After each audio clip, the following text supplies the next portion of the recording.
on the scale. Oh, by the way, you know, these should fall everywhere if the universe was random, right? And they don't.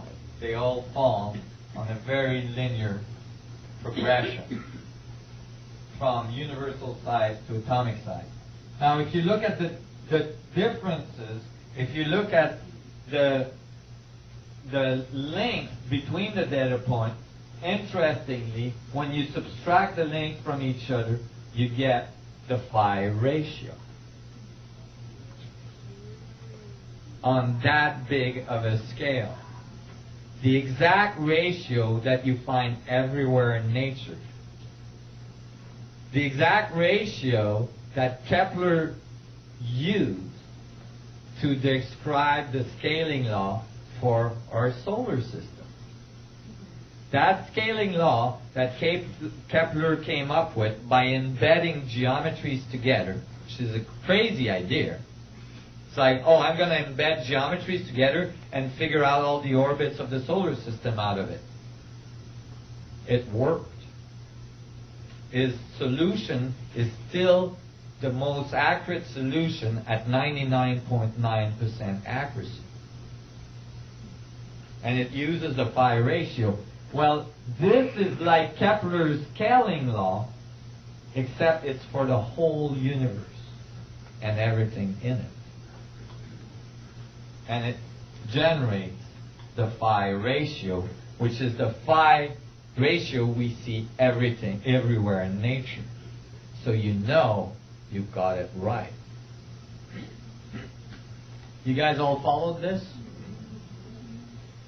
Now you start to see yourself as a scale, as a resolution in an infinite scale of space. You are the event horizon, you are the boundary between infinitely big and infinitely small. Go ahead. Does biological transmutation of elements fit into this? The question is, biological transmutation of elements fit into this? It does, because if everything is a black hole at different scale, you should be able to move the scale. If you understand that and you understand the geometry under which that happens, you should be able to move the resolution up and down the scale. And by doing so, you would change the elements. So it is a key component to eventually being able to change one element into another in a laboratory. And we'll see tonight and this afternoon how the ancient alchemist knowledge is directly related to this, and how the geometry of the vacuum functions. That's why the alchemists had all this geometry embedded in their knowledge.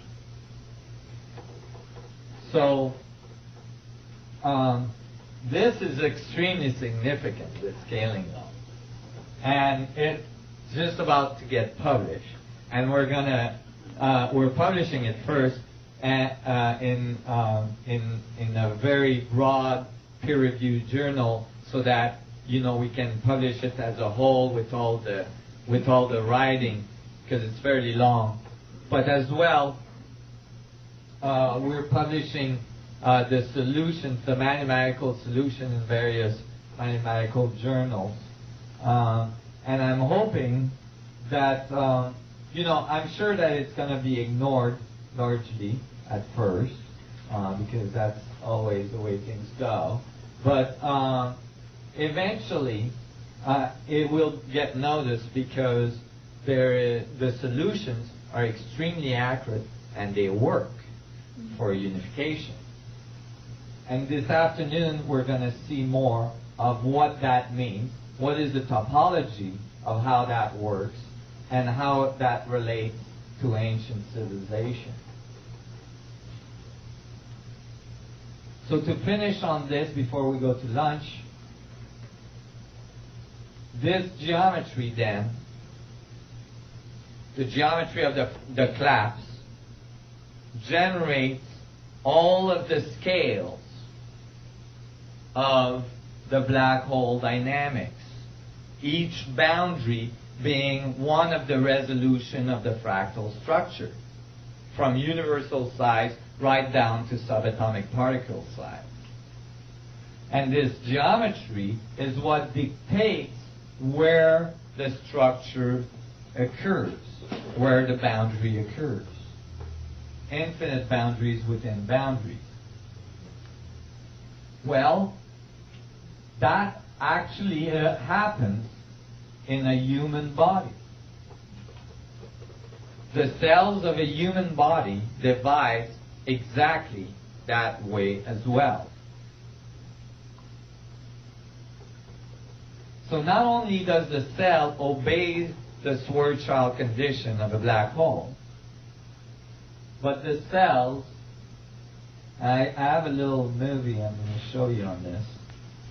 The cells actually self-organize in the very specific geometry of the structure of the vacuum and generates all of the complexity of a human being or anything else that it's building. Let me see if I can find it. Division.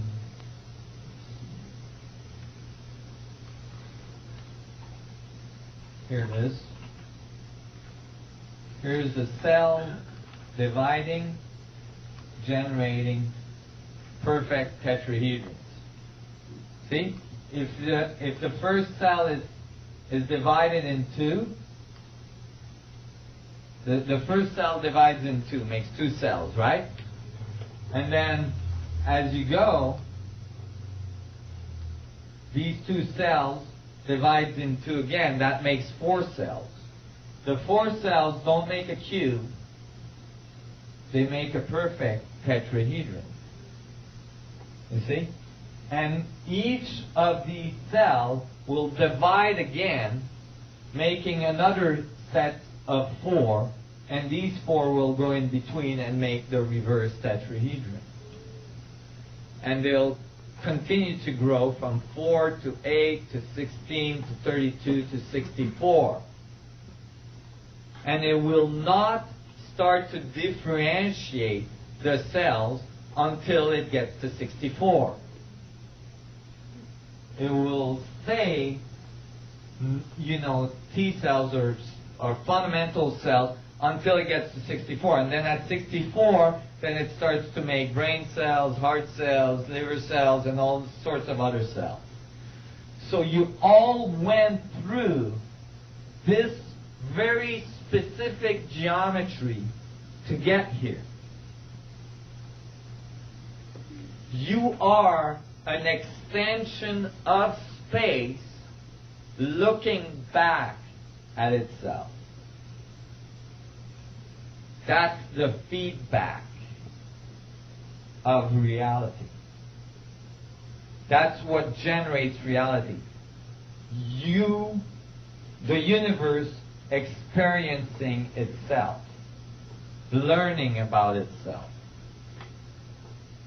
And that feedback between the internal and the external and the internal and the external is what drives the dynamics of all of the forces of the universe, which reduces in this view to only two forces, gravity and electromagnetism, the feedback between the two.